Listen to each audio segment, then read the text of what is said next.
오늘 하나님께서 누가복음 21장 20절에서 28절을 통하여 우리에게 주시는 말씀은 예언의 맥을 감지하라입니다. 본 내용은 여전히 이 소계시록이라 불리는 감람산 강화 가운데 있는 내용으로서 성전 파괴 또 종말 예수의 재림 등의 이야기를 담고 있습니다. 여러분 종말이 옵니까? 올 것 같습니까? 네. 온다고 생각하십니까? 네. 예. 그런데 왜 준비를 안 하고 계십니까? 그죠? 지금 당장 이불을 싸가지고 모 기도원에 가가지고 그죠? 밥도 금식하고 주님 오시는 그날까지 아무것도 하지 말고 지금 그날을 준비해야 되는데 왜 이러고 계십니까? 종말을 파루시아라고 합니다. 파루시아. 근데 우리가 생각할 때는 보통 종말을 어느 지점에서 기다리고 있고 우리가 이렇게 달려가고 있다고만 생각하는데 이 파루시아라는 말에는 어떤 뜻이냐면 우리도 달려가고 그분도 그날도 우리를 향해 달려오고 있습니다. 그래서 생각보다 빠릅니다. 왜 달려오냐? 이제 우리가 앞으로도 계속 보겠지만 그날에 당할 일들이 우리가 웬만한 믿음으로는 견딜 수가 없어요. 그때까지 기다리고 있으면 우리 중간에 다 실족하고 다 탈락. 요단 강물에 발 못 담그거나 다 들어가서 다 익사. 그러니까 어떻게 해요? 주님이 구원받은 자들을 향하여서 그 사랑 때문에 그날을 감하시기 위해서 이 파루시아 종말이 그래서 우리는 종말이 다가온다라고도 표현하는 거예요. 우리 그럴 때 우리는 간다고만 생각하지만 이날도 우리를 향해 달려오고 있다. 왜? 하나님 우리의 이 연약함을 아시기 때문에 이 구원을 완성시키기 위해서 그래서 종말도 다가오고 있습니다. 자, 오늘 말씀 봅니다. 오늘 이 말씀은요, 예수께서 주신 이 예언의 말씀, 특히 종말에 대한 이 말씀을 주고 계신데요. 크게 이제 두 가지의 사건을 기록하고 있습니다. 두 가지의 예언. 그래서 20절에서 24절은 예루살렘의 멸망에 대한 예언입니다. 그리고 25절부터 28절까지는 예수의 재림에 대한 이런 예언입니다. 자, 너희가 예루살렘이 군대들에게 에워싸이는 것을 보거든 그 멸망이 가까운 줄을 알라. 이게 이 예루살렘이 군대들에게 에워싸이는 것이 뭐냐면 예루살렘 멸망의 아주 결정적인 징조가 됩니다. 이거는 헷갈릴 것도 없는 거예요. 근데 실제로 이런 일이 있었다 없었다? 있었다. AD 원래는 68년에 로마 장군 디도 장군이 예루살렘을 이제 침략했고요. 70년에 멸망하는데 그때까지 뭐 했냐면 예루살렘을 완전히 겹겹이 포위함으로 말미암아 이 사람들이 이 안에서 어땠어요? 굶어 죽었어요. 그리고 이 성 안은 좁잖아요. 그쵸? 그러다 보니까 어떻게 해요? 이 안에 있는 수많은 뭐 배설물이랄지 이런 것들 때문에 전염병이 돌고요. 이래서 죽었습니다. 그러면 자, 여기서 우리가 그 멸망이 가까운 줄을 알라 할 때 이 예루살렘의 군대들에게 에워싸이는 것을 봐야 알까요? 예루살렘이 군대들에게 에워싸이는 것을 봐야만 알까요? 예루살렘 멸망을? 어떻게 생각하십니까? 예, 사실은요, 이미 이스라엘의 패역함이 도를 넘었습니다. 이 영적 지각만 있으면, 눈만 있으면, 판단력만 있으면 이미 예루살렘이 멸망하겠구나 하고 감지할 수 있는 것입니다.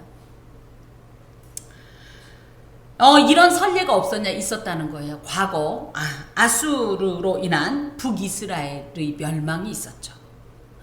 또 그리고 바벨론으로 인한 남유다의 멸망이 이미 있었습니다. 예루살렘은 절대 안 망한다. 이스라엘은 절대 안 망한다. 거짓말입니다.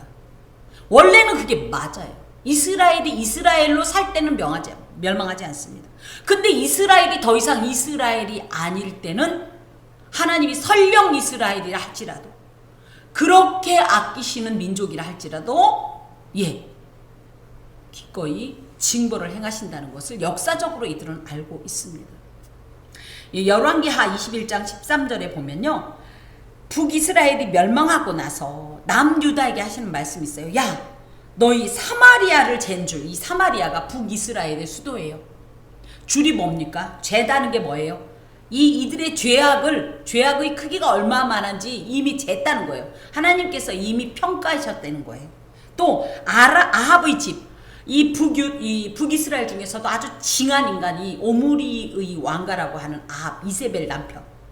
이 아합이 행한 이 악행은 그 어떤 것과도 비교가 할 수가 없는데, 이 아합의 집을 다림추라는 게 뭐냐면, 우리 건물을 지을 때 벽을 쌓을 때 우리 생각엔 반드시 쌓는 것 같지만 하다 보면 비스듬해져요. 그래서 그러지 않도록 뭐냐면 벽을 이렇게 담을 이렇게 칠 때 맨 위에다가 돌 하나를 놓고 줄 하나를 이렇게 매답니다. 그래서 이 줄대로 올라가나. 저는 어린 시절에 저희 집이 그 담을 이렇게 쌓을 때 그 벽돌이에 그 줄을 놨길래 저는 시계추인 줄 알고 왔다 갔다 했기 때문에 그걸 기억합니다. 이게 다림추예요. 이게 뭡니까? 바르게 가느냐를 보는 이 다림추. 아합의 집, 즉 하나님의 백성인 이스라엘이 하나님의 백성답게 사느냐를 다림보던 이 추를 그 사람들이 그 추에 됐을 때 그 분량에 차지 않고 바르지 않았기 때문에 아수리에 의해서 북이스라엘을 멸망시킨 것처럼 너희들이 그거 보고도 모르니 하고 남유다에게 말씀하신 주님의 말씀이 있습니다. 그래서 그거를 어떻게 할 때 예루살렘에 베풀고 예루살렘을 완전히 갈아엎겠다라고 이미 예언하신 내용이 있어요. 그러면 영적 자각이 있다면, 그죠? 이 지각의 능력이 있다면 현재 지금 예수께서 말씀하시는 이때 현재의 이스라엘의 영적 상태, 예루살렘의 영적 상태를 충분히 지각할 수 있었고 그랬다면 멸망을 감지할 수 있었다 이겁니다.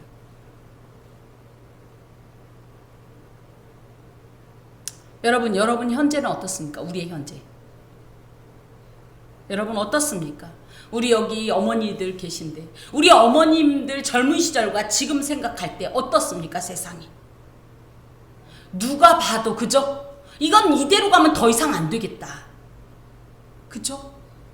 너무나 아무렇지도 않게 누구 말 맞다나 개미 죽이듯이 사람을 죽이는 이 세대를 별짓을 다 하지 않습니까? 들을 때마다 역겨운 일이 한두 가지입니까? 하나님이 분명히 동성연애 하지 말라고 그랬어요. 이건 뭐다? 이미 이스라엘, 우리가 알고 있는 이 이스라엘, 구약의 이스라엘 시대에 가나안에서 그런 죄 졌기 때문에 하나님이 버렸다. 소돔과 고모라도 동성연애 때문에 망했다. 오죽하면 소돔이라는 말이 동성연애와 관계된 어떤 어원이 됐겠습니까? 근데 이 시대가 어떤 줄 아세요? 제가 어제 그 얘기 듣고 깜짝 놀라네요. 제 아이한테 들은 얘기입니다. 대형견들 있죠. 큰 개들.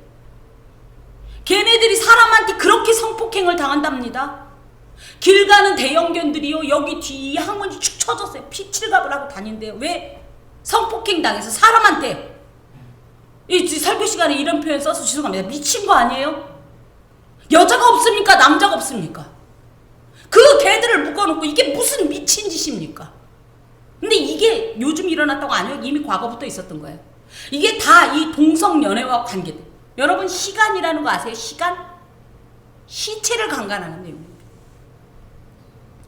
어떤 한 흑인 남성이 영안실에 근무를 합니다. 영안실에 있는 이미 시신이 되어서 영안실에 있는 고인들을 강간합니다.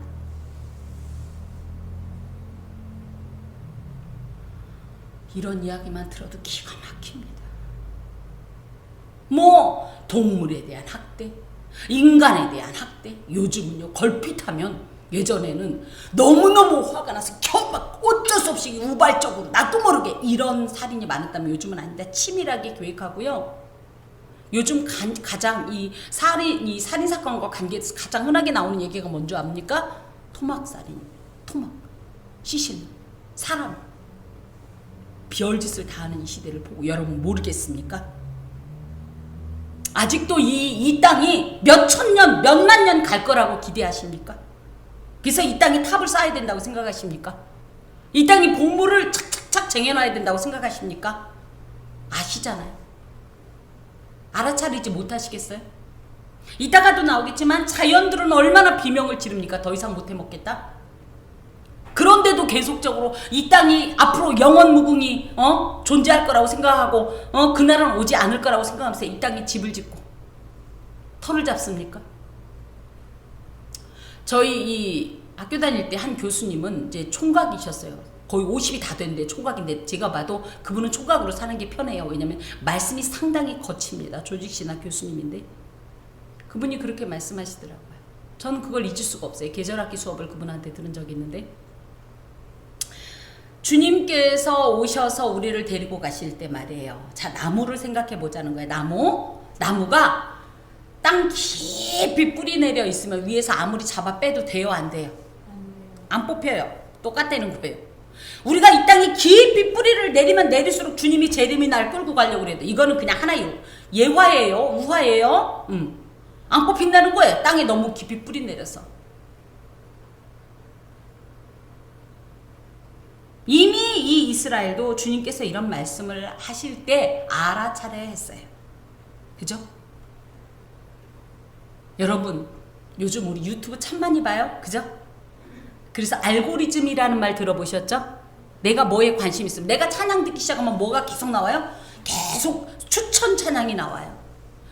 여러분은 무슨 추천을 받습니까? 부동산? 코인? 요리? 연예인? 저는 무슨 추천을 받을까요? 그럼 얼마나 은혜입니까? 저는 그것이 알고 싶다가 날마다 뜹니다. 날마다 알고 싶거든요. 우리가 보는 것이보다 이 알고리즘이 곧 우리의 현재 영적 상태의 반영입니다. 저는 지나치게 알고 싶어서 문제예요. 또 들어도 새롭고 막 또 그 사람이 분석한 걸 또 분석하는 걸 원하기 때문에 감사합니다. 오늘부터는 알고리즘을 찬양으로. 우리의 알고리즘 그야말로 현재 우리가 관심 있는 것을 한번 지켜보세요.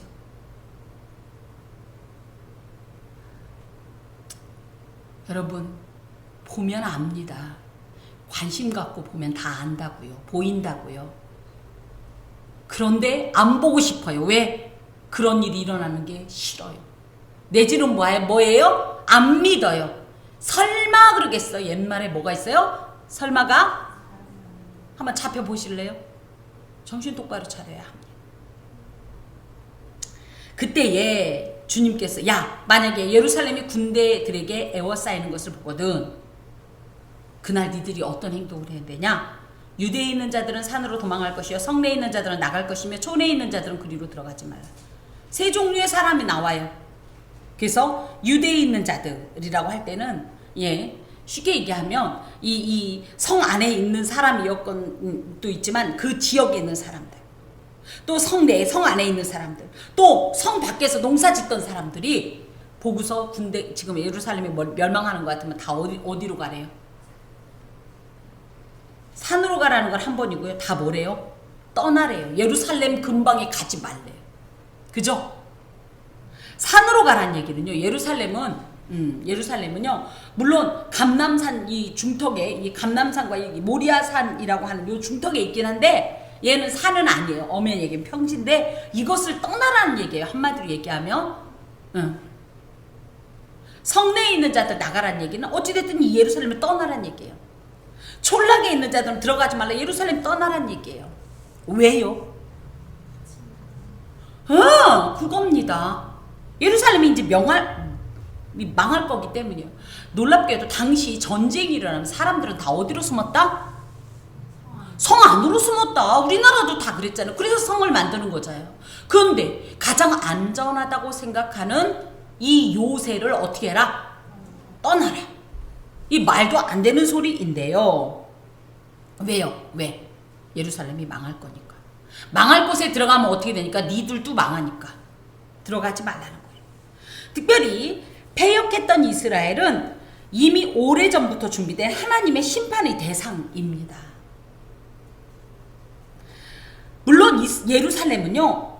이스라엘의 자랑이고요. 하나님의 임재의 증표예요. 하나님이 우리와 함께한다.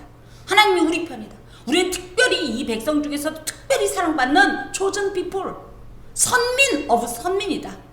우린 절대 안 망한다. 이렇게 생각하는 어떤 상징이 예루살렘입니다. 즉 이스라엘의 정체성이라고 하겠어요. 그런데 어떻게 된다? 제 아무리 자랑하니라. 제 아무리 무엇이라도 너희들이 그것을 감당할 만한 그릇이 안 되니까 나는 뭐한다? 멸한다. 이렇게 성을 떠난 일이 어떤 일이 있었어요? 멸망당한 성을 떠난 일이? 소돔과 고모라. 그래요. 가서 천사들이 어떻게 해요? 롯이 계속 거기에 있고 싶어서, 그죠? 자꾸 빨리 떠나야 되는데 엉덩이를 비비고 그러니까 어떻게 해요? 강제로 손을 끌고 나가버리잖아요. 응. 실제로 이 유대 이 전쟁사를 또 교회사가였던 유세비우스 요세푸스라는 사람이 말하기를, 이 전쟁 당시에 로마 군대가 침략했을 때 이 예언을 기억했던 많은 사람들이 이 성을 버리고 펠라, 그래서 동쪽 그 계곡으로 막 도망간 사람들은 정말로 살았다고 합니다. 여러분, 그런 것처럼 우리도 떠나야 합니다. 어디를 떠나야 합니까? 맞습니다. 폐역한 죄악의 현장을 떠나야 합니다.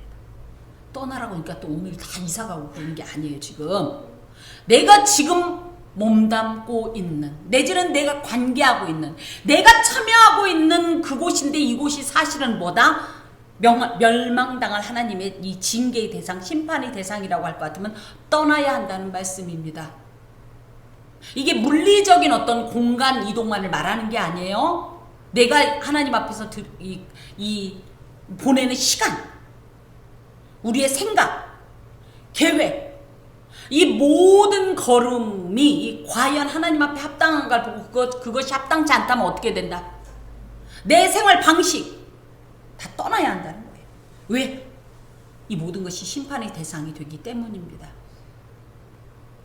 이 날들은 기록된 모든 것을 이루는 징벌의 날이니라. 이것은 무슨 얘기냐면 하나님께서 행악한 이스라엘을 심판하실 거라는 예언의 말씀이 구약에 계속 있어요. 그런데 그때는 뭐였다? 예언에 불과했다. 근데 이제 어떻게 한다? 이거 이루는 날이다. 왜? 예루살렘이 더 이상 하나님이 더 이상 못 봐줄 정도가 됐기 때문이에요. 예수님 당시에도 이미 얘기만 들어봐도 기가 막히잖아요. 하는 짓이. 근데 그것보다 30년, 40년이 지난 상태니 얼마나 더 이 부패와 폐역이 극에 달했겠습니까? 특별히 징벌이라는 말은 액티케시스라는 말을 원수 갚는다는 뜻을 갖고 있어요. 복수한다. 죄인에게 내리는 징벌, 이런 것으로 하나님께서 죄인에 대한 원수를 갚는 날이라는 거예요. 복수하시는 날이라는 거예요. 이스라엘은 원래 누구였다고요? 하나님의 자녀, 특별한 백성.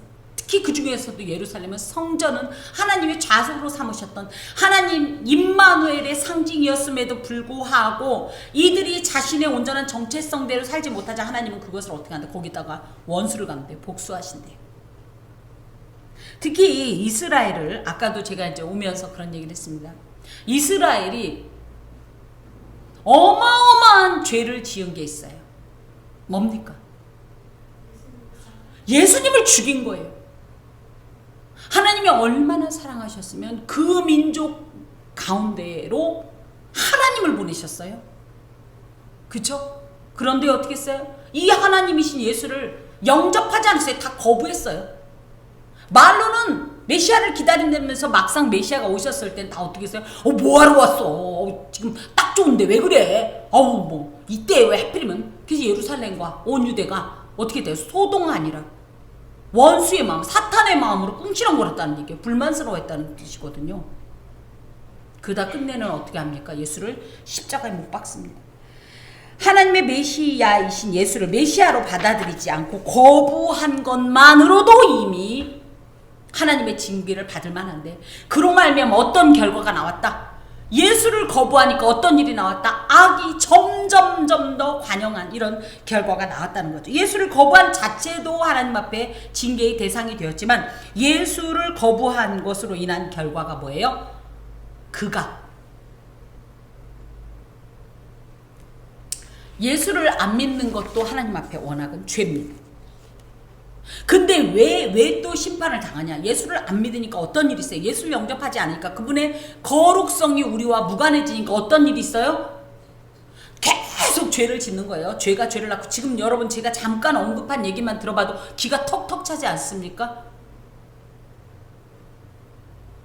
하나님께서 도무지 참지 못할 이런 역겨운 대상이 됐다라는 거죠. 근데 이 말씀이 참 저의 마음을 아프게 합니다. 그날에는 아이 벤 자들과 젖 먹이는 자들에게 화가 있으리니 이는 땅의 큰 환난과 이 백성에게 진노가 있겠음이라. 전쟁이 났을 때 여러분 누구부터 가장 먼저 보호하죠? 여자와 어린아이입니다. 이 약자들. 그래서 전쟁을 할 때 워낙 법칙이 뭡니까? 민간인은 건드리지 마라, 살상하지 마라 이런 얘기가 있습니다. 그런데 그날은 어떻다? 대상을 가리지 않는다는 거예요. 대상. 보통 사람들보다 도피하기 더 어려운 신체 조건과 상황을 가지고 있기 때문에 여자와 어린아이들, 그 다음에 뭐예요? 노약자들은 보호해줘라. 병원은 폭파하지 마라. 이런 얘기가 있는 건데 상관없이 이 징벌이 일어난다는 거예요. 물론 이것은 하나님이 그러는 게 아니라 하나님의 몽둥이로 쓰이는 로마가 자신들의 이 사악함으로 말미암아, 잔악함으로 말미암아 자행한 일들이지만요. 어찌됐든 외적으로 볼 때 그날에 가장 보호받아야 했고, 가장 먼저, 그죠? 이 아이들이 죽으면 어떻게 되는 거예요? 여자가 죽으면 어떻게 되는 거예요? 남자도 아무리 많아도 애긴 못 낳아요. 그죠? 미래를 없애버리는 일입니다. 그런데 무자비한 이 살육 때문에 이들이 다 정말로 큰 화를 당하는데, 역사적으로 그때 당시에 예루살렘이 멸망할 때 약 110만 명 정도가 죽었대요. 근데 그 중에서 대다수가 여자와 어린아이였다고 합니다. 제가 이 얘기를 듣고 얼마나 걱정이 됐겠습니까? 이 성경을 읽고. 난 하필이면 여자잖아요. 그리고 제가 생각할 때 저는 예수님께서 제가 한 30살쯤 오실 줄 알았어요. 이미 한 20몇 년 지났어요. 제 예상을 빗나갑니다만은 저는 그 당시에 그래서 내가 결혼을 해야 되나 말아야 되나, 주님 오실 때 내가 아기 키우고 있으면 어떡하지? 젖 먹이고 있으면 어떡하지? 도망도 못 가고 막 이런 걱정을 한 적이 있습니다. 근데 실제로 전쟁이 일어나면 가장 불쌍한 게 여자와 어린아이라고 얘기를 합니다. 이는 땅의 큰 환난과 이 백성에게 진노가 있겠습니다 할 때 이 진노는 오르게로서요, 인간의 불순종으로 인한 하나님의 공의로운 성품의 필연적 결과. 괜히 하나님이 화내시는 분이 아니라는 거예요. 우리 권사님, 대끼놈의 하나님이 괜히 대끼놈의 하나님이 아니에요. 잘못했으니까 혼나는 거예요. 물론 인간적으로 생각할 땐 그렇습니다. 우리 엄마가 아침에는 얘들아 안녕, 엄마 회사 잘 갔다 올게 그러더니 저녁에 퇴근하고 나서 일방적으로 하면서 야 이러기도 해요. 저도 그랬어요. 그럼 애들은 뭐라 그래요? 왜 그래? 그죠? 인간은 그래요. 그렇지만 웬만하면 인간들도 특별히 잘못이 있지 않은 한은 화내지 않습니다. 하나님은 오죽하겠어요. 그분은요, 오죽하면 곧 죽여야 마땅한 인간들을 참으시는 분이에요. 몇천 년 뿐입니까? 그런 분이 진노하실 정도면 오죽하면 이분이 진노하시겠는가. 환난이라는 말은 앙코라는 말로 필연적으로 일어날 비극적인 일. 하나님의 진노는 뭘 부른다? 환난을 부른다. 인간의 편에서. 하나님은 징계하신 건데 인간에 볼 땐 뭐예요? 환난인 거예요. 너무 극한의 어려움인 거죠. 아까 얘기했던 요세푸스의 이 유대 전쟁사를 보면 그 110만 명은 죽었고요. 9만 7천 명에 달하는 유대인들이 로마의 포로로 잡혀가서 애국과 로마의 전국에 흩어졌고, 거기에서 넘어가서 각 세계 각지로 흩어지는 이런 일이 있었습니다. 그래서 이들을 뭐라고 부르냐? 디아스포라라고 부르는 게 이때 일어난 일입니다. 물론 이전에 아수르도 그렇지만 바벨론 포로기부터 디아스포라는 있었습니다만은 우리가 현대적으로 이해하는 디아스포라가 일어났던 사건이 이겁니다. 그들이 칼날의 죽임을 당하며 모든 이방에 사로잡혀 가겠고 예루살렘의 이방인의 때가 차기까지 이방인들에게 밟히리라. 그래서 실제적으로 이런 일이 일어났었는데 여기서 특히 조금 이게 무슨 말인가 싶은 게 예루살렘은 이방인의 때가 차기까지 이방인들에게 짓밟히리라입니다. 이게 무슨 얘기냐면요. 이방인의 때라고 할 때 이 때가요. 카이입니다. 어디서 좀 들어보지 않았어요? 카이 비슷한 거? 카이로스라고 하는 하나님의 어떤 시간의 복수형이 카이예요. 그래서 뭐예요? 잠깐이지 않고 이들이 이렇게 세계 만방에 흩어져서 자신의 정체성을 도륙당하고 사는 시간이 굉장히 길 거다. 이런 예언의 말씀입니다. 물론 이것은 사실 유대인을 향한 징벌의 시간입니다. 하지만 아까도 말씀드렸던 것처럼 이 각 디아스포라들이 가서 뭘 해요? 각국에 흩어져서 뭘 하냐면 유대인으로서 살아가는 거예요. 그곳에 가서 뭐 율법을 연구하고 이 자기들만의 어떤 오히려 이 이스라엘에 있었을 때보다 흩어져 사니까 어때? 우리도 밖에 나가면 미국에 나가면 뭐가 된다고 그래? 애국자가 된다고 하듯이 와 우리가 이런 잘못을 해서 이런 일이 있었구나. 집사님 불 켜면 들려요. 마이크가 잘 안 들죠. 예. 이렇게 생각을 하면서 그곳에서 뭐예요? 더 말씀을 연구하고 어떻게든지 하나님의 백성으로서의 정체성을 회복하려고 몸부림을 치는 것들 때문에 그런 어떤 선한 영향력으로 인해서 주변의 많은 사람들이 이 유대교를 알게 됐어요. 또 이 유대교와 또 유사하게 그 당시에 또 바울을 통한 기독교가 전파되면서 세계 각국에 이 주의 복음을 전파하는 어떤 계기가 된 것도 사실이에요. 하지만 이스라엘의 입장에선 이게 뭐예요? 큰 환난이고 어려움이었죠. 내가 원해서도 아니고 갑자기 쫓겨나듯이 집을 떠나고 고향을 떠나고 고국을 떠나서 타국에서 산다는 게 쉬운 게 아니거든요. 하지만 하나님은 이 모든 악한 것도 뭘로 바꾸셔요? 선으로 바꾸셔서 이런 은혜의 계기로 만들어 주십니다. 자, 그러면서 사실은 이어서 보면 이때 이런 일이 있을 거다라고 얘기할 것 같지만 사실은 25절부터는요. 예수의 재림의 시간에 대한 말씀입니다. 말세에 어떤 일이 일어날 건가, 예수의 재림일 때는 어떤 일이 일어날 건가를 이제 밝히고 있는데 워낙은 역사적으로는 예루살렘 멸망과 예수의 재림은 시기가 달라요. 그런데도 불구하고 앞에서 저와 함께 하나님 앞에 말씀을 받듯이 맥락적으로는 또 연결되는 부분이 바로 이 종말입니다. 그래서 이 종말이 때 어떤 일이 일어나냐 했더니 1월 성신, 즉 해, 달 이런 성신이라는 표현은 니들이 그걸 신앙했다 이거예요.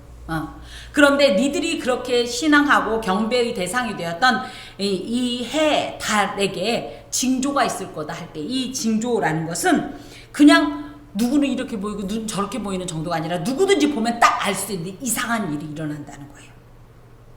이 천체에. 사실은 이 예수의 재림 직전에 있을 결정적 징조인 천재지변들이 워낙은 뭐가 되냐면요. 하나님의 징벌의 어떤 계시예요. 그죠? 이렇게 하면 이런 일이 있으면 이거다 이런 계시고요. 하나 더는 뭐예요? 해와 달, 이 천재지변이 일어나면서 우리에게 어떤 일이 있어요? 우리 너무 지금 고통스럽잖아요.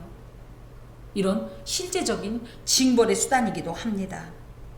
자, 또 어떤 일이 있냐고 했더니 땅에 사는 민족들이 바다와 파도의 성난 소리로 인하여 혼란한 중에 곤고하리라. 뭐가 있냐? 하늘에는 1월 성신에는 어떤 사람들이 누가 봐도 딱 선명한 어떤 하나님 예수께서 오시는 징조가 일어날 거고 바다 소리, 파도 소리 이건 뭐냐면요. 바다와 이 바다, 소위 말하는 이 바다, sea 내지는 오션 들에 이상한 일이 일어날 거라. 우리 예전에 헬이란 말은 들어봤죠. 그런데 쓰나미란 말 때문에 그때부터 본격적으로 그죠? 사방에서 지금 일어나고 있잖아요. 물론 과거에 전혀 없었던 건 아닐 거예요. 그런데 이렇게 어마어마하게 요즘은 어때요? 비가 와도 너무 무섭게 불이 괜히 나잖아요. 자연 발화. 그런데 몇 달 동안 꺼지지 않고 화산들이 요즘 어떻습니까? 심지어 우리 오랫동안 잠자고 있던 백두산도 울렁울렁 한다고 얘기하잖아요. 꼭 어떻습니까? 섬들이 지금 위치가 조금씩 바뀌고 있다는 얘기 들어보셨죠? 또 뭡니까? 이 바다의 온도가 높아지면서 북극, 남극이 다 얼음이 녹아서 어떻게 해수면이 상승하면서 지금 땅이 없어지고 있어요. 섬나라가 점점점 없어지고 있어요. 이게 단순히 그냥 바다와 이 파도의 성난 소리라고 하니까 그런 어떤 쓰나미뿐만 아니라 바다로부터 우리가 충분히 주님의 때를 예상할 수 있는 다양한 징조들이 있다라는 거예요. 특히 질병들, 인간에게 있어서 이 기온, 이 온도라는 것이 어마어마한 영향을 준다고 합니다. 이런 것들 때문에 어떻게 지금 전반적으로 뜨거워지기 때문에 다양한 바이러스, 균들이요. 예전에 없었던 것들이 얼마 전에 우리 지나온 코로나, 그죠? 또 뭡니까? 그리고 사람들이 예전에는 어땠어요? 이번에 코로나도 마찬가지예요. 가장 원시적인 이 감염 체계를 가졌죠. 뭐예요? 만나지 마라. 집에만 있어라. 그죠? 근데 그럴 수가 있었어요? 없었어요? 당장 직장 가려면 강서에서 강남으로 가야 되고, 그죠? 강남에서 뭐 중구로 가야 되고, 이렇게 움직이는 이런 때다 보니까 질병이 더 확산됐다는 거예요. 결국은 이 코로나가 뭐 타고 왔습니까? 비행기 타고 온 거 아니에요? 이런 모든 것들이 바다와 이 파도의 성난 소리로 인한 이런 결과라는 거죠. 수많은 사건, 사고, 또 타락하고 역겨운 문화들, 특히 하나님께서는 이 성을 얼마나 아름답고 귀한 것으로 준지 몰라요. 아주 생산적이고 부부만이 누릴 수 있는 최고의 행복감으로 주신 게 성입니다. 그리고 이것을 통해서 또 뭐예요? 땅에 번성하여 땅에 충만하라는 하나님의 지상명령을 이루기 위해서 주신 아주 복되고 아름다운 도구인데 이걸 어떻게 합니까? 가장 추악하게 만드는 이 굉장히 사탄적인 겁니다. 하나 더 잠깨게 이런 얘기도 해볼까요? 스와핑이라는 거 아세요? 스와핑? 참 비열짓을 다 하죠.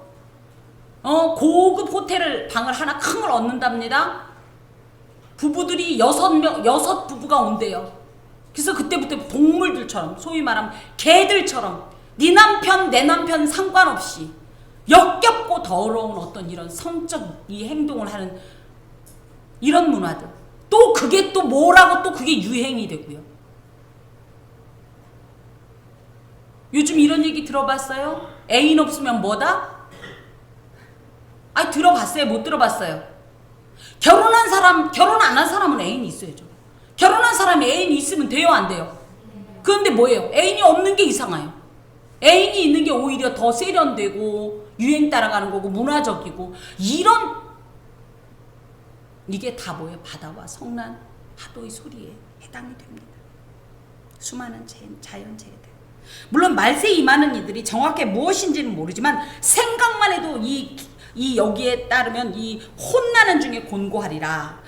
세상에 임할 일을 생각하고 무서움으로 기절하리라. 이렇게 표현되었는데 우리가 듣기만 해도 어때요? 미식미식. 그죠? 역겹고 듣고 싶지 않고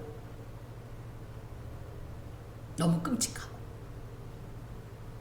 특히 하늘의 권능들이 흔들린다는 것은 하늘의 권능이라는 것은 일반적으로 해, 달, 별을 의미합니다. 이 천체의 이변이 일어날 건데요. 아까도 말씀드렸던 것처럼 온갖 가뭄, 태풍, 또 황사도요. 우리 어렸을 때도 황사 배웠어요. 그죠? 근데 우리 이 황사 조금 지나면 괜찮았죠? 근데 요즘은 어때요? 이 황사가 그때는 순진한 황사였어요. 진짜 황토 바람이었어요. 근데 지금은 어떻죠? 거기에 온갖 중금속들이 몰려서 우리나라로 그냥, 그리고 예전에는 어느 정도 불다가 떠났어요. 근데 요즘은 어떻게 해요? 여기서 빙글빙글 소용돌이 치는 거 보셨죠? 지구온난화로 인하여서 오존층이 파괴되고 그로 인하여서 엘니뇨, 라니나 현상. 우리 예전 같으면 6월이면 반팔 입었어요? 안 입었어요? 잘 안 입었어요. 5월까지 그래도 3, 4월은 바바리 코트를 입었어요. 지금 바바리 코트 입는 사람 있어요? 없어요? 입으려고 그러면 갑자기 추워지고 너무 더워서 못 입고. 이게 지금은 더 이상 우리나라가 사계절이 아니잖아요. 아열대 기후라잖아요. 특히 여기서 하늘의 권능이라고 할 때 영적으로 뭐를 의미하냐면 사탄을 의미합니다. 공중의 권세 잡은 자 할 때 이 사탄의 이 권능, 권세가 흔들릴 것이다. 왜? 주님이 오시기 때문에. 예의 날이 끝날 것이다. 그러니까 거꾸로 얘기하면 뭐예요? 자기 시간이 끝나니까 발악을 하고 있는 거예요, 지금. 이런 걸 통해서 우리는 얼마든지 주의 재림의 징조를, 또 주의 재림이 가까웠음을 알 수 있죠. 그때에 사람들이 인자가 구름을 타고 능력과 큰 영광으로 오는 것을 보리라. 자, 예수님이 오신다는 소리를 듣고 여기저기 찾아다닐 필요가 있다 없다? 없다. 그날은 어떻게 한다? 우리가 찾아가는 게 아니라 누가? 주의 이 명령을 받은 천사들이 야 소영아 주님 부르네 가자 다 불러간다는 거예요. 또 한 가지 예수의 초림은 어땠어요? 정말 저기 구탱이에 어떤 나라가 있는지도 모르는 그곳에서, 그 중에서도 제일 조그만 마을인 베들레헴에서, 그죠? 아주 초라하게 조용하다 뿐이에요. 아주 초라하고 비천하게 왔어요. 초림의 특징이 그겁니다. 근데 재림은 어때요? 온 세상이 다 알도. 그래서 계시록 1장 7절에는 뭐라고 돼 있냐면 주님이 오시는 그거를 다 보는데 그분을 찌른 자도 볼 거다. 못 볼 수가 없다는 거. 못 알아차릴 수가 없을 정도로 공개적으로 오신다는 거예요. 초림은 하나님의 나라를 공개했다면 재림은 더 이제 그간의 이 예정되었던 심판을 공개하는 날입니다. 그래서 그날엔 영생할 자와 영벌 받을 자가 결정되는 날입니다. 특히 그 모습은 예수의 승천의 모습, 즉 사도행전 1장 9절에 보면 어떻게 돼 있어요? 간 모습 그대로 온다. 예수님이 승천하실 때 어떻게 가셨죠? 구름에 에워싸셔서 이 하나님의 영광 중에 들림 받으셨듯이 오실 때도 그렇게 오신다는 말씀이에요. 자, 그때 성도들은 어떻게 되냐? 이런 일이 시작되거든. 징조를 보거든. 뭐 해라? 보니까 뭐라고 돼 있어요? 머리를 든다. 아니 그 전에 왜? 일어나. 일어나가 중요해. 일어나. 스탠드업. 여러분 십자가 군병들아 그거 할 때 우리는 십자가 군병들아 주 위에 일어나 이렇게, 근데 거기에 스탠드업 일어나 이렇게 명령어로 되어 있습니다. 원어 이 가사가. 일어나라는 거는요 아나큐토라는 말로 사람의 정신이나 원기를 북돋다, 고무시키다. 이게 약간 흥분 상태로, 힘을, 우리가 어때요? 뭐 영양분 있는 거 먹으면 어떻죠? 막 힘이 나죠. 눈이 막 바짝바짝 빛나죠. 이때가 되면 어떻게 해라? 우리가 정신을 똑바로 차려야 된다는 얘기예요. 베드로 전서 4장 7절에서 11절, 특히 7절 말씀에 보면 만물의 마지막이 가까이 왔으니 그러므로 너희는 정신을 차리고 근신하여 기도하라. 이게 일어나입니다. 아나큐토. 이때가 되면 뭐 해라? 짐 싸들고 저기 어디 산속에 갈 게 아니다. 뭐 해라? 있는 자리에서 정신 똑바로 차려라. 주님의 때가 무척 가까이 왔다는 걸 인식하고, 그리고 뭐 해라? 기도하라. 왜 기도해야 돼요? 무엇을 기도해야 돼요? 실족되지 않도록, 미혹당하지 않도록, 넘어지지 않도록 더욱더 기도해라. 더욱더 영적 생활에 힘쓰라는 거예요. 더욱더 말씀을 붙잡으라는 말씀이에요. 그때가 가까워. 언제가 그때입니까? 언제가 그때입니까? 지금입니다. 지금 우리가 할 일이 뭐예요? 저 바빠 죽겠어요. 가뜩이나 바쁜 여자가 더 바빠졌어요. 잠깐이라도 가야 돼요. 미역국 끓여다 줘야지. 또 공주 출신이라 밥을 안 하십니다. 밥해다 줘야지. 또 웬만한 김치를 안 드십니다. 돈가스 튀겨다 줘야 돼. 불고기에다 받쳐야지. 그 와중에 또 가서 애기 기저귀 갈아야지. 또 재우고 가래요. 그리고 또 재워 인주문 자식이 앉아네. 나를 보고 눈을 동그랗게 뜨고 있어요. 그럼 어떻게 해요? 또 그러면은 또 발밑에서는 누가? 그 집에 있는 댕댕이가 저보고 자기하고 안 날아준다고 장난감 갖고 와서 저를 막 팍팍 때립니다. 바빠 죽겠어요. 그래서 한 주간 동안을 지내고 하나님 앞에 서면 늘 그 얘기합니다. 하나님 죄송합니다. 너무 쓸데없이 바빠서. 이렇게 바쁜 중에 놓치지 말아야 할 게 뭐예요? 마귀가 마지막 때에 우리에게 주는 아주 달콤한 이 술책이 뭐냐면 시간을 도둑질하는 거예요. 너무 바빠서 성경 볼 새가 없어요. 너무 바빠서 찬송할 새가 없어요. 너무 바빠서 하나님하고 얘기할 시간이 없도록 만드는 게 마귀의 술수랍니다. 여러분, 나 요즘 한가해요. 이렇게 말씀하실 수 있는 분 있어요, 없어요? 요즘 못 한가하게 만들어요. 왜? 시간 되면 뭐 봐야 되니까? 유튜브. 유튜브가 우리 시간 다 잡아먹는 구신이요. 그쵸? 정신을 차려야. 지금이 깨어 근신하여 기도할 때입니다. 더욱더 말씀을 붙잡고 더욱더 내 마음이 흘러 떠내려가지 않도록 하나님의 기둥에, 말씀의 기둥에 나를 묶고 붙잡고 매달리고 버틸 힘을 길러야 할 때가 이때입니다. 그때까지 가면 늦습니다. 그리고 머리를 들라 너희 속량이 가까이 왔느니라. 머리를 들라. 머리를 들라는 건 무슨 얘기예요? 그동안 우리는 어떻게 하고 살았다? 머리를 숙이고 살았다. 왜 숙이고 살았다? 땅 쳐다보느라고. 땅에 관심 갖느라고. 무엇을 먹을까? 무엇을 마실까? 무엇을 입을까? 근심하느라고. 세상의 마지막 때가 가까운 줄도 모르고 이런 세상적 관심에 사로잡혀서 땅의 시선을 두고 이 땅에서 정말 어떻게 살까를 관심을 가졌어요. 그동안은. 그런데 이제 뭐라? 이때가 가까운 것은 뭐 이제 어떻게 해라? 고개를 들어라. 고개를 들어라 해서 관심을 어디로 둬라? 하늘에 둬라. 하늘에 둬라. 새롭게 펼쳐질 새하늘과 새 땅을 기대하고 바라보면서 소망의 하늘을 바라봐라. 주님의 날을 바라봐라. 그때를 준비해라. 특히 이 속량이라는 말은 이 구속된다는 거예요. 응? 하나님 앞에서 구속된다. 무슨 얘기예요? 구원받는다. 모든 죄를 용서받고 새로워진다는 뜻인데 이때 육체적 구속뿐 아니라 워낙 구속은 뭐라고 그랬어요? 노예를, 그죠? 자기 스스로 노예를 노예의 올무를 벗어날 수 없을 때 누군가가 돈을 줘서 나를 사서 육체적으로 구속해 주는 것을 속량이라고 하는데 주의 속량은 어떻습니까? 육체적 구속뿐이 아니라 뭐까지? 영적 구속까지. 그래서 어떻게 되는 거예요? 완전한 구속을 이루시는 그날. 또 이날은 어떤 날이에요? 상 받는 날. 하나님 앞에 면류관 받는 날. 잘했다 내 아들아. 내가 작은 일에 충성했으니 내가 많은 것으로 주겠노라.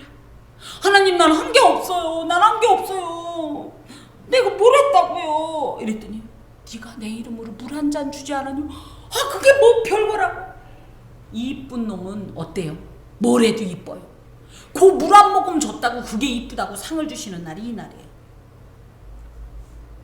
이 날을 바라보고 어떻게 해라? 주님이 주신 상과 이 세상의 이 상이 비교가 돼요? 그러니까 더 이상 여기 고개 숙이고 돼지처럼 계속 이거 쳐다보지 말고. 돼지 얘기하니까 내가 제일 찔리네 또. 괜히 돼지 얘기. 근데 돼지가 그렇대요. 이게 목 척추가 여기까지 있어. 이걸 못 한대요. 그래서 이러고 있는 거래요. 돼지처럼 땅 쳐다보지 말고 하늘 쳐다봐요. 그날이 가까이 왔어. 주께서 상급 주실 날이 가까이 와서 너의 구원을 완성시키고 영원한 완식, 완전한 행복. 더 이상 슬픔 없어, 근심 없어, 돈 걱정 안 해도 돼, 가슴 벌렁벌렁 안 떨려도 돼, 피곤하지 않아도 돼, 분주하지 않아도 돼. 네가 하고 싶은 거 뭐 하나님하고 계속 얘기하고 그분 앞에서 찬양하고 춤추고 아까처럼 우리처럼 이렇게 춤추고 막 하나님 사랑해요 막 애교 덩어리 막 얘기하고 막 이런 날이 지금 가까이 왔어. 그러니 일어나, 힘내. 그리고 고개를 들고 하늘을 봐. 물론 그날 믿지 않는 사람들은 두려움으로 숨을 곳을 찾을 거예요.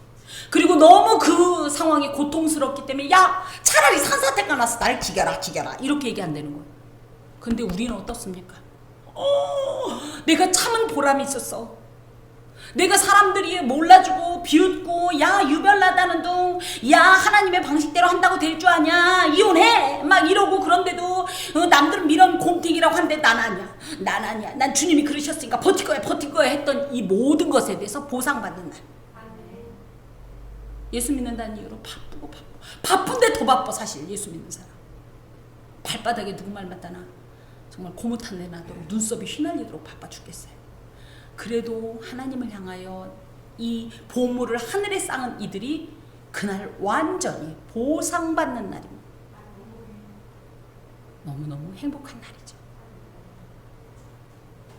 우리나라 말에 말귀를 알아듣는다라는 말이 있어요. 그죠? 이 주인이 얘기했대요. 삼돌아, 저 건너편 마을 가서 이제 쉽게 얘기하면 이제 황부자 집에 가가지고 뭐를 가져와라. 그 사람이 주는 뭐를 가져와라. 이렇게 시켰는데 삼돌이는 뭐만 알아들었다? 저 건너편 마을에 가서. 그래서 어떻게 했어요? 삼돌이가 갑자기 마당 쓰다 막 없어졌어요. 한나절은 있다가 왔어요. 어디 갔다 왔냐? 주인님이 건너 마을 갔다 그래서 갔다 왔어요. 왜 갔다 왔냐? 모르죠. 이런 걸 뭐라 그래? 말귀를 못 알아듣는다. 이렇게 얘기하는. 제가 이런 어떤 이 종말론에 대해, 그러니까 종말에 관한 이 하나님의 본문을 다룰 때마다 조심하는 게 있습니다. 여러분도 혹시 그럴까봐입니다. 여러분도 혹시 그럴까봐. 예, 제가 저희 알고리즘 보성 3남매 살인 사건, 이게 뭐냐면요, 보성에서 3남매를 아버지가 때려서 죽인 사건이 있어요. 근데 이 자칭 목사예요. 교회를 운영했는데 자칭 목사인데 신학한 적도 없고 목사도 아닌데 어디서 어설프게 들은 게 뭐냐면 고린도후서 11장 24절 40에 하나 감한 배. 이스라엘 사람들은요 신명기 25장에 있는 말씀에 의거하여 원래 40까지만 때려야 되는데 곤장을 때릴 때, 그런데 혹시 사람이 잘못 세서 40을 넘기면 안 되니까 반드시 하나를 빼라. 혹시 모르니까. 요런 의미인데요.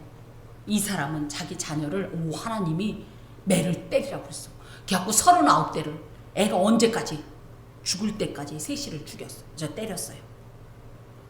근데 또 그 중에서 또 확신을 가졌던 말씀이 뭐냐면 잠언서 23장에 보면 뭐예요? 아이를 채찍으로 때리라. 죽지 아니하리라.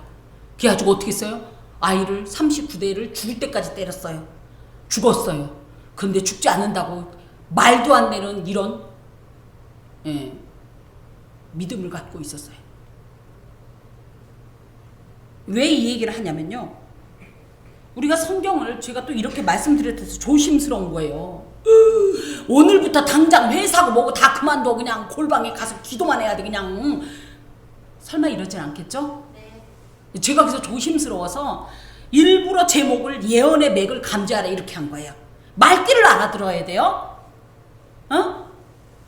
제가 가끔 이렇게 하나님의 말씀을 대언하고서 그렇게 보면 그게 그런 뜻이 아닌데 이런 일들이 있어요. 제가 나 그런 뜻으로 얘기한 게 아닌데 앞뒤 맥락을 보고서 말씀을 받으세요. 자다 말고 갑자기 들었더니 주께서 당신을 뭐 어쩌고 그러니까 아멘 해놓고 그것만 믿지 마시고 말씀을 맥을 따라서 읽으세요. 성경은요 맥을 감지하고 보지 않으면요 오해해요. 그 대표적인 게 뭐예요? 욥기 8장 7절 내 시작은 미약하시라 내 나중은 심히 창대하리라. 아멘. 식당은 그냥 개업하면 탁 하고 교회에서 갖다 붙여주는데 이게 무슨 뜻인지는 알고 말씀하세요. 이것은 욥의 이 현재를 비난하는 빌닷이라는 친구가 욥을 정죄하면서 야 네가 잘못했으니까 빨리 회개하란 말이야. 하나님이 잘못해서 벌 준 거야. 회개해. 그러면은 회개하면 하나님 이렇게 하실 거니까. 이건 결코 선한 의도로 얘기하는 게 아닌데 교회에서는 뭣도 모르고 그거 탁 갖다가 이런 거하고 똑같은 거예요. 이 예언의 맥을 감지하면서 말씀을 보세요. 예언은 언제나 복합적입니다. 그래서 원래 사건적 역사적 사건으로는 예루살렘 멸망인데도 이 안에서 우리에게 주는 영적 해석이 있지 않습니까? 메시지가 있지 않습니까? 이런 것처럼 예언은 굉장히 이제 이중적이고 복합적인데 이 본문을 통해서 AD 70년에 성전 파괴가 있을 것이다 라는 내용을 예언하고 계시고 그러면서 뭐예요? 말세에 일어날 수많은 어떤 징조들, 그죠? 그것이 또 곧 뭐다? 그리스도의 재림과 연관이 되고 그때 성도들이 어떤 행동을 해야 되나를 이렇게 쭉 예언하면서 결과적으로 뭐예요? 그러니 뭐 해라? 넋놓고 있지 말고 주의 날을 준비해서 시대가 어두울수록 예수의 재림이 가까이 온 것을 알고 주님의 그날에 상받을 그 보상받을 기대감으로 다시 한번 정신을 차리고 힘을 내서 머리를 들고 땅에 머리 박지 말고 하늘을 바라보고 주의 오심을 고대하면서 믿음으로 살아라. 이런 메시지인데 늘 이 많은 사람들이 미혹당하는 게 뭐 종말론 때문에 미혹을 당한단 말이죠. 그래서 어떻게 해요? 이 설교 듣고 오늘부터 당장 뭐예요? 직장 그만두고 집 다 처리해가지고 근데 저희 교회 바치는 거 못 받지만 어디 갖다 바치고 뭐 해요?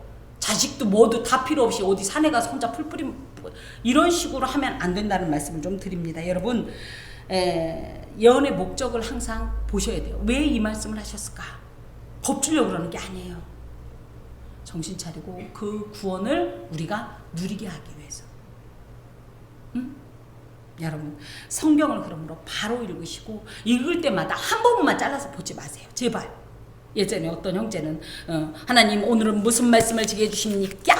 오 천지는 없어지겠으나 내 말은 없어지지 아니하리라. 그러면서 뭐 엉뚱한 식으로 해석하는 그 형제에게 제가 하나님의 말씀을 들을 때 보지 말라고 얘기한 적이 있는데 여러분도 마찬가지입니다. 항상 이 맥락을 따라서 읽으시고 여러분에게 이 대언되어지는 말씀도 항상 앞뒤를 보시고 받으시기를 바랍니다. 기도합니다. 하나님 우리에게 지혜와 분별을 주옵소서. 도하여 말씀을 받을 때에 하나님의 그 의도를 받고 또 분별하고 이해할 수 있도록 지혜를 주옵소서. 성령의 조명하심으로 더 밝히 주의 말씀을 받게 하옵소서. 예수 그리스도의 이름으로 기도합니다. 아멘. 찬송가 202장